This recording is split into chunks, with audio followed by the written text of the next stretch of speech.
Allez, retour au temps présent. Après ma première vidéo sur la Suisse, si tu l'as pas encore vue, je te mets le raccourci en haut de la vidéo là. Donc, dont le contenu date d'il y a quelques semaines. Quelques semaines, ouais, une dizaine de jours. Hein. Je suis arrivé en Suisse le 21 juillet. Je tourne cette vidéo aussi, nous sommes le 30 juillet et hier, j'ai changé pour la première fois de ma vie les plaquettes de mon frein avant suite à un problème que j'ai eu sur l'autoroute. Là, idem, si tu n'as pas vu cette vidéo-ci, je te mets le raccourci là-haut.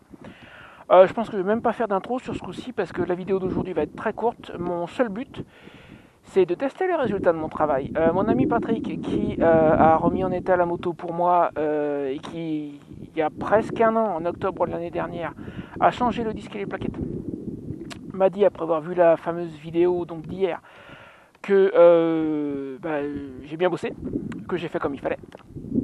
Donc maintenant on teste. J'ai fait un petit kilomètre depuis chez ma soeur simplement parce que je veux pas montrer exactement où elle habite. Je trouve que c'est plutôt un truc pas cool à éviter. Donc je suis sorti de l'endroit où elle habite et je vais à quelques kilomètres où il y a un Carrefour Market. Il y a environ 8 km, ça sera très bien pour tester les freins en y allant tout doucement. Allez hop, c'est parti. Ouais, on va faire ça sans intro. Allez. Simple et rapide. Alors sur le petit kilomètre que j'ai fait, jusqu'ici ça allait impeccable. J'ai fait des petits freinages tout doux. Je vais continuer à y aller tout doux au niveau du freinage puisqu'il faut les roder.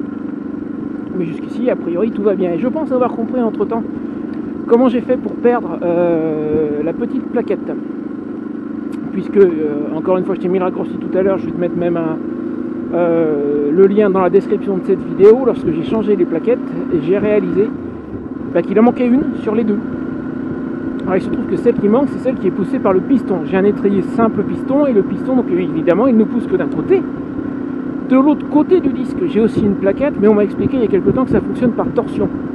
Et je soupçonne que cette plaquette qui n'est pas poussée par le piston, et qui est celle qui était encore dans l'étrier quand j'ai démonté, je soupçonne fortement que c'est la moins usée des deux. Et elle était passablement usée. Il restait de la garniture, mais pas des masses. Il était manifestement temps de la changer. Alors, petit freinage tout doux. Voilà, là, je freine à peine, mais ça freine. Il n'y a pas de bruit, rien, impeccable. Donc, celle que j'ai retrouvée dans l'étrier était très probablement la moins usée des deux, puisque c'est pas celle qui est poussée par le piston. Donc, c'est celle qui est la moins sollicitée, très certainement. Donc, j'imagine, c'est une supposition, mais tu pourras me dire ce que tu en penses dans les commentaires, que la plaquette que j'ai perdue devait être beaucoup, beaucoup plus usée que celle que j'ai retrouvée dans l'étrier. Et probablement usée jusqu'au bout de la garniture. Ça correspondrait au petit couinement plutôt léger que j'ai entendu en partant de Suisse dans la matinée.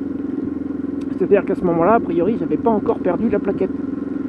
Et elle devait freiner sur la ferraille.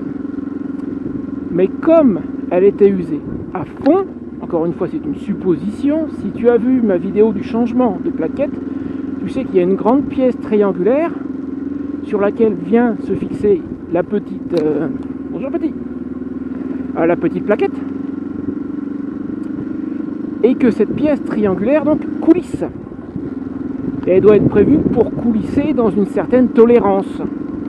La petite plaquette étant, je le suppose, usée à fond, le piston a dû la pousser plus loin que la tolérance de cette grande pièce triangulaire. Et il vient un moment où le triangle ne doit pas pouvoir aller plus loin, mais le piston continue à pousser la plaquette. Et c'est, je pense, ce qui a dû désengager la plaquette de son logement. C'est en tout cas ma supposition. Attends, je suis encore en ville, moi je pense, là, tranquille. Donc voilà, ma supposition, c'est ça. C'est que la plaquette a été poussée en dehors des tolérances de la pièce qui la porte. Et du coup, ça l'a désengagée. Et une fois désengagée, je l'ai perdue. Et c'est là que j'ai perdu toute pression au niveau du liquide hydraulique, du frein avant. Parce qu'à ce moment-là, le piston a dû parcourir plus de courses. Donc il n'y avait plus aucune résistance pendant un moment. Et c'est en fait en pompant comme si je venais, comme quand j'ai changé les plaquettes, tu as vu qu'à la fin, après avoir remonté l'étrier, il a fallu que je pompe parce qu'il n'y avait plus de pression, ce qui est normal après avoir changé des plaquettes. Et là, il s'est passé le même phénomène, c'est-à-dire que la plaquette ayant disparu, je me suis retrouvé sans pression au niveau de l'étrier, petit freinage tout doux, tranquille, ça freine et ça couine pas. Donc je me suis retrouvé sans pression pendant un moment. Et en fait, mes premiers essais, j'ai essayé 2-3 fois sur l'autoroute, j'avais aucune pression, j'y ai plus touché. Je m'arrête, je réessaie à nouveau de freiner, il n'y avait rien, mais ça correspond au coup de pompe que j'ai mis après avoir changé les plaquettes. Et du coup, ça a repoussé le piston jusqu'à entrer en contact avec le disque et la pression est revenue. Et à partir de ce moment-là, c'est directement le piston qui freinait sur le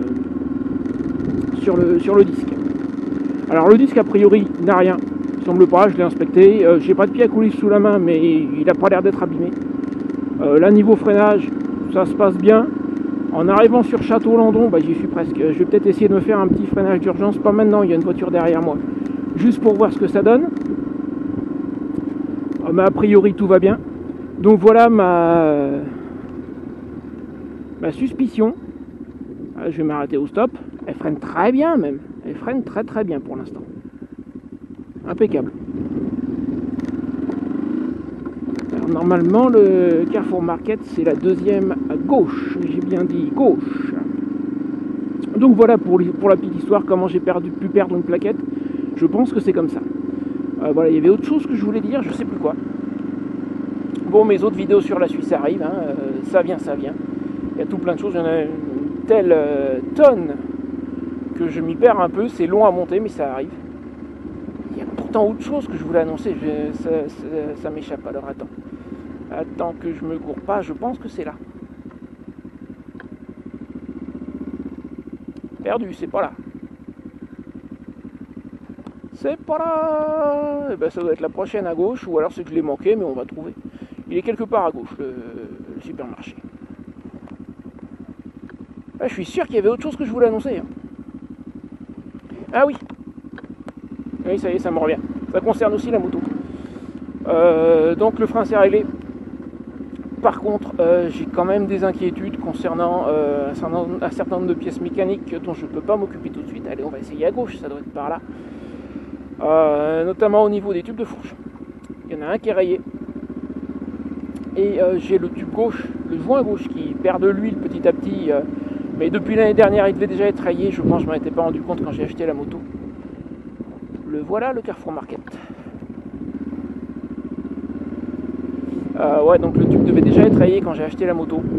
Faudra que je vois avec Patrick quand je repasserai en Normandie pour faire ma passerelle début août. S'il y a moyen de refaire au moins le niveau d'huile, sans changer les joints. Changer les joints, je sais pas si ça changerait grand chose. Je vais aller voir le prix de l'essence vite fait. Peut-être faire mon plein aussi. Ouais, changer les joints, je sais pas si ça changerait grand chose parce qu'à défaut de changer le tube, joint neuf va s'abîmer également. Alors, elle est à combien l'essence chez eux? Et puis il y a potentiellement le roulement de direction 98 625. Pitang. C'est cher, mais au moins ils ont du 98. Mais j'ai l'impression que c'est de plus en plus au-dessus d'un 60 le 98. Malheureusement, je ne peux pas y faire grand-chose. Ça augmente. En tout cas, c'est l'impression que j'ai. Allez, je vais aller faire mon plein. Il faudra que j'aille chez Decathlon. J'ai quelques bricoles à acheter pour la tente. J'ai des réparations à faire. Oui, donc, bon, au niveau de la fourche, refaire le niveau d'huile, il n'y a pas grand-chose d'autre à faire. J'ai peut-être le roulement de direction à faire. J'en suis pas sûr. Il faudrait pouvoir la lever pour contrôler. Ça, quand je passerai en Normandie, je dois au minimum pouvoir demander à Patrick qu'on la lève et faire une idée nette de est-ce qu'il y a le joint de direction à faire ou pas. Le joint, je veux dire le roulement. Et 98 hors service. Bonjour. Excusez-moi. Il m'entend pas. Excusez-moi.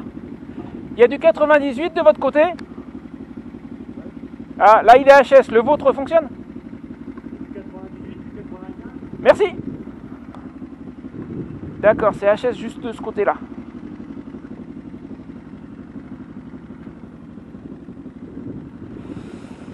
Oui, bah écoute, je pense que c'est à peu près tout. Moi, je vais faire mon plein, aller faire mes courses, et puis voilà. Et puis, la suite, ça sera la suite sur la Suisse dans pas longtemps. Dans pas longtemps.